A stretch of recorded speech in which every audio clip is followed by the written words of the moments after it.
لێکەوتە کارە ساتبارەکانی قەیرانی ئاو لە ئێران. ڕێژەی بارانبارین بەراورد بە ساڵی ڕابردوو لە هەمان وەرزدا گەلێک کەمتر بۆتەوە و قەیرانی وشکە ساڵی و کەمبوونی ئاو لە ساڵی داهاتوودا مەترسیە بۆ سەر ئێران. چاوخشانێک بەو زانیاریانەی کە ئەم ڕۆژانە لە ڕۆژنامەکانی ناوخۆی وڵاتدا بڵاو دەکرێنەوە نیشاندەری ئاستی ئەو کارە ساتەیە کە چاوەڕوان دەکرێت. لە پارێزگای تاران بڕی بارانبارین لە چاو ساڵی ڕابردوو 25% کەمتر بووە و بەنداوەکانی سەرچاوەی ئاوی تاران تەنها 6% ئاویان تێدایە. ئەم ڕێژەیە دەری دەخات کە نەک هەر سەرچاوەکانی ئاو بۆ بەکارهێنانی ماڵان سنووردارتر دەبن، بەڵکو دابینکردنی ئاوی پێویست بۆ کشت و کاڵ و پیشە سازیش تووشی قەیران دەبێت. ئەمە تەنها بەنداوەکان نین کە ئاوەکەیان کەمی کردووە و تەنها پارێزگای تارانیش نییە کە لەگەڵ کەمبوونی مەترسیداری ئاو بەرەو ڕووبۆتەوە، بەڵکو بە شێوەیەکی گشتی لە زۆربەی ناوچەکانی ئێران ئاستی ئاوی ژێر زەوی دابەزیوە و دەشتەکانی وڵات لەگەڵ مەترسی ڕۆچوون بەرەو ڕوون. ئاشکرایە کە کەم ئاوی سەرجەم بوارەکانی ژیان دەخاتە ژێر کاریگەری خۆیەوە و ژیان لە زۆربەی خەڵکی ئێران بەتایبەت کرێکاران و زەحمەتکێشانی شار و گوندەکان دژوارتر دەکات. ئاستی نزمی بەکارهێنانی تەکنۆلۆژیا لە کشت و کاڵدا ڕێگە نادات لەم بڕە ئاوەکەمەی کە هەیە کەڵکی کاریگەرتر وەربژیرێت. بۆ نمونە لە وڵاتێکی وەک هۆلەند بۆ بەرهەمهێنانی 1 کیلۆ تەماتە بە شێوەیەکی گشتی 4 لیتر ئاو بەکاردێت و ئەم ڕێژەیە لە ئێران دەگاتە 40 لیتر. بەهۆی کەمبوونی ئاوەوە بەرهەمهێنانی بەربوومی کشت و کاڵی کەم دەبێتەوە. با کەمبوونەوەی بەرهەمی کشت و کاڵیش نرخی بەربوومە خۆراکیە سەرەتاییەکانی پێویستی خەڵک کە هەر ئێستاش نرخەکان زۆر لەسەرەوەیە بە خێرایی گرانتر دەبێت. کەمبوونەوەی بەرهەمهێنانی بەربوومی کشت و کاڵی بەواتای کەمبوونەوەی داهاتی جوتیاران و پەرەسەندنی بێکاری لە ناوچە گوندنشینەکانە کە کۆچکردن بۆ شارەکان لە زۆمرەی یەکەم ئاکامەکانی دەبێت. بەڵام شارەکانیش توانایی لە خۆگرتنی شەپۆلی کۆچیان نییە و بە ناچاری پراوێزنشینی پەرەدەستێنێت. لەلایەکی ترەوە زۆربەی پیشە سازیەکان پشت بە بەکارهێنانی ئاو دەبەستن، بە کەمبوونەوەی سەرچاوەکانی ئاو تێچووی بەرهەمهێنان زیاد دەکات و تەنانەت ژمارەیەک لە یەکە پیشە سازیەکان بەرەو داخران دەچن. بەم هۆیەوە کۆچبەرانیش لە شارەکان کاری کەمتریان دەست دەکەوێت و ڕێژەی بێکاری پەرەدەستێنێت. شارەزایەکی ئاو لەم بارەیەوە دەڵێت ئەگەر ئەو ڕەوتەی ئێستا بەردەوام بێت لە داهاتوویەکی نزیکدا زۆربەی زەویە کشت و کاڵیەکانی ئێران چیتر شیاوی بەکارهێنان نابن و وڵات پێویستی بە هاوردەکردنی خۆراکی زیاتر دەبێت. لەمڕۆ دەتوانین بڵێن کە قەیرانی ئاو لە ئێران ئاڵنگاریەکی ڕیشەییە کە داهاتووی کشت و کاڵ و ئەمنیەتی خۆراک دەخاتە مەترسیەوە.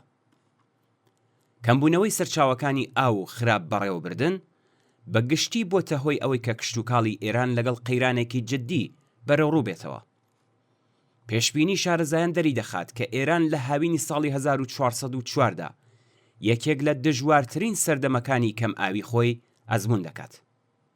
کاربەدەستانی ڕژیم سەبارەت بە کەمبوونی ئاو دوو هۆکار دەخەنە ڕوو. یەکەم کەمبوونەوەی ڕێژەی بارانبارین و دووهەم بەکارهێنانی زۆری ئاو لە کاری کشت و کاڵدا. هەڵبەت هەردوو حاڵەتەکە ڕاستن، بەڵام تەنها بەشێکن لە ڕاستیەکان. ئەوان گرنگترین هۆکاری کەمبوونەوەی ئاو کە بریتیە لە گەندەڵی ڕیشەیی و جێگیر لە ئۆرگانەکانی ڕژیمدا بە تەواوی لەبیر دەکەن. سەبارەت بە هۆکاری یەکەم دەبێت بپرسین کە کێ بە نەزانکاری و قازانجپەرستی وای کردووە کە کەمبوونی بارانبارین ئێران بەم شێوەیە لەگەڵ مەترسی کەم ئاوی لە ڕاددەبەدەر بەرەوڕوو بکاتەوە. یەکێک لەو هۆکارانە بریتیە لە دەرهێنانی بێسنووری ئاوی ژێرزەوی کە تەنانەت بە بارانبارینیش قەرەبوو نەکراوەتەوە. بە پێی ئامارەکانی حکوومەت نزیکەی 1 ملیۆن بیر لە ئێران بوونیان هەیە کە 758,000 بیریان لە سەردەمی دەسەڵاتی کۆماری ئیسلامیدا هەڵکەندراون. لە نێویاندا زیاتر لە 200,000 بیری بێمۆڵەت هەیە کە زۆربەیان بۆ باخ و ویلا گەشتیارە تایبەتەکانی سەرمایەداران لە گۆشە و کەناری ئێران بەکاردەهێنرێن. سیاسەتی گشتی و درێژماوەی خۆبژێوی کشت و کاڵی بەبێ لە بەرچاوگرتنی ئاکامەلاوەکیەکان و هۆکارە پەیوەندیدارەکانی نەزانکاری و پرۆژە کارناسی نەکراوەکان، مافیای پیشەسازی و ڕاندخۆری سپای پاسداران و گەندەڵی جێگیر لە دام و دەستگاکانی دەوڵەتدا سەرجەم دەستیان داوەتە دەستی یەکتر و زیانێکی لە قەرەبوو نەهاتوویان بە سەرچاوە سروشتیەکانی ئاوگەیاندووە و هاوسەنگی تێکنۆلۆژی و هەماهەنگی توخمە سروشتیەکانی تێکداوە.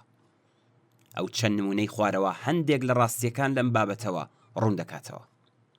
گەورەترین کارخانە پیشەسازیە ئاوبەرەکانی ڕۆژهەڵاتی ناوەڕاستیان نەک لە کەنارەکانی دەریای باشوور، بەڵکو لە بەرزاییەکانی ناوەڕاست و لە بیاباندا دروست کردووە و بە ئاوی گواستراوەی کارون پەرایان پێداوە.